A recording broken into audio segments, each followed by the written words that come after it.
Oh, we don't want you guys to lose your jobs. We know you're broke. We'll buy it. You just keep working the way you work. Well, now everybody's indebted to the Chinese. Yeah. Look, every highway that's been built in Africa in the last 10 years has been built by the Chinese. Yes. Well, John, one last thing before we get out of here today. One topic we can't leave hanging out there is China, because it's this one's like kind of a weird one, because it was like one of those things you couldn't talk about like 4 years ago or 5 years ago. Yeah. It's like, don't talk about China. And then I'll never forget this. I've told this story a few times, but I was talking with Danny Jones. This is like June 2022. So the Ukraine war, it was 3 months, 4 months just in. gotten started. And I said, I saw something crazy today. One of the kind of old school general think tanks in DC posted a scathing paper on China. I was like, huh. And this was also at a time where there were some podcasts that were happening on our shows where some guys were starting to talk about China who had some connections, and they were doing it pretty loudly and proudly.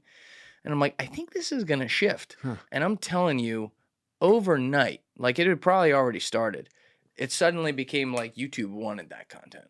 Wow. The platforms wanted that, and they were pushing the shit out of it. Wow, now, really? I look at China and I see they got a huge GDP, they got a huge population, they got a crazy government, they got a strong military, and they're buying a lot of soft power around, I might even call it hard power, around the world. And these are all problematic. But sometimes I do hearken back to is this just like we're trying to overplay an enemy so that we have one, so we have something to focus on? Or do you think that they're the full-blown, legit, like, threat to American sovereignty through things like BRICS and stuff like that? I think maybe it's somewhere in the middle. I hate to be wishy-washy about it. I like that. But the reason I say that is because if you look historically, Tibet aside, mm-hmm. the Chinese have never invaded another country anywhere in the world. They had a border skirmish with the Indians. They had a border skirmish with the Vietnamese that lasted a couple of days. With the Indians, it was longer, a couple of weeks. But Tibet aside, I say Tibet aside because the Chinese genuinely believe Tibet is Chinese, right? It's not an independent, shouldn't be an independent country. So they took it in the 50s, I think it was 53, and they kept it. But the Chinese just don't interfere militarily in other countries. They do have a very small base that ironically they share with us in Djibouti. And there's like a fence down the middle, and this side is American and that side is Chinese. It's the weirdest, craziest thing. That's got to be awkward. The Chinese have all their hangar doors open and ours are closed. And I said to one of the guys, I said, hey, how come ours are closed? What's in there? And he's like, dude, I can't tell you what's in there. I said, I know what's in there. I'm just pulling your leg. Anyway, I don't think we need to worry about the Chinese militarily. Not the way you hear, senators and congressmen talking about it. Why not? Because they just don't have an imperialist past. Okay. Yeah. Now, what we do have to worry about very much is they are masters at the use of soft power. Yes. Masters. Belt and Road Initiative. Oh my God, it's absolutely brilliant. And talk about a country with a long-term view. Yes. Oh my God. They look decades and decades out. I'm a dual U.S. Greek citizen, right? I take my Greekness and my Greek citizenship very seriously. So I'm in Greece, and the Greeks are having these economic problems, and people are like, fucking Chinese came and bought the port of Piraeus, the port of Thessaloniki, and the port of Irakli on Crete. That's what all my friends say too. Yeah. All my Greek friends, yeah. They just come in and buy everything. Yes. Oh, we don't want you guys to lose your jobs. We know you're broke. We'll buy it. You just keep working the way you work. Well, now everybody's indebted to the Chinese. Yeah. Look, every highway that's been built in Africa in the last 10 years has been built by the Chinese. Yes. Same thing in Yemen. I remember the first time I was in Yemen. 1991, the Chinese were building highways there. It's like thousands of Chinese, and they're all doing road construction. But they were using dynamite to dynamite through some rock to build this road.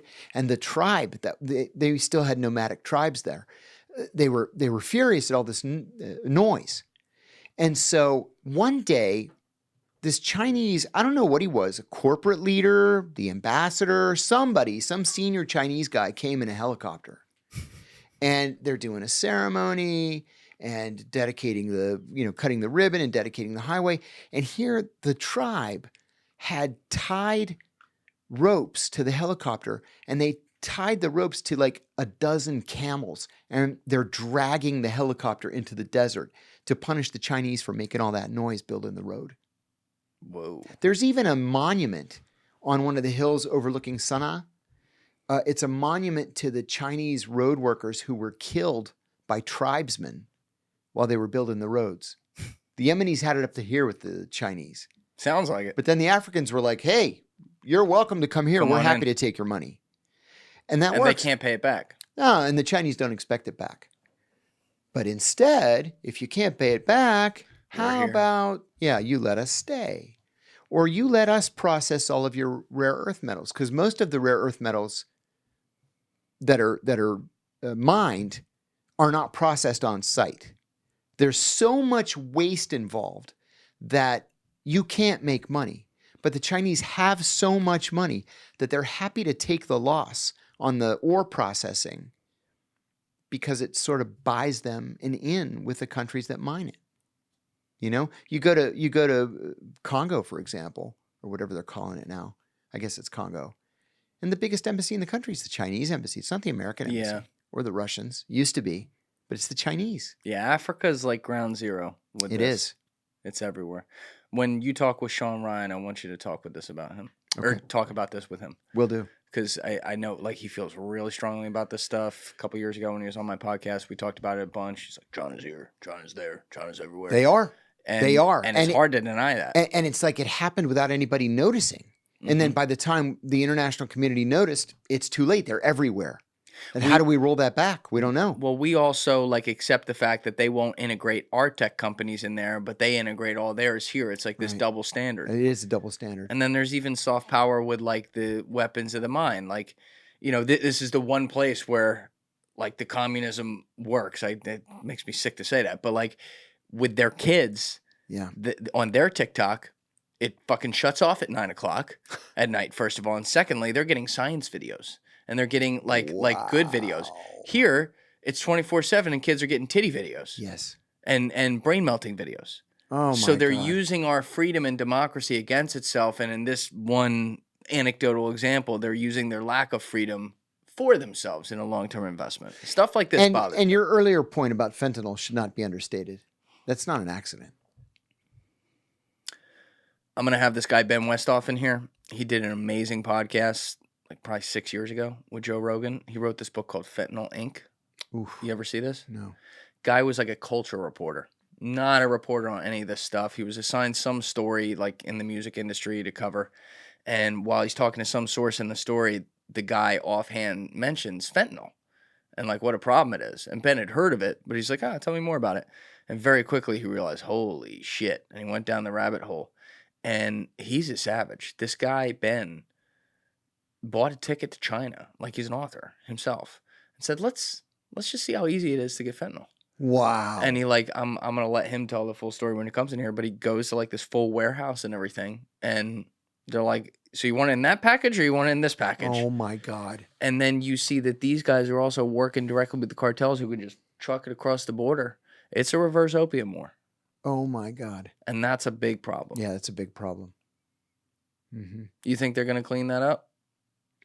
I'll tell you, I think if anybody does, it's going to be Donald Trump. Yeah. Thank you guys for checking out this clip. If you haven't already subscribed, please subscribe and hit the like button on this video. It is a huge, huge help. And if you'd like to check out this clip's full podcast episode, that link is in the description below or right here. And finally, you can follow me on Instagram and X by using the links in my description below.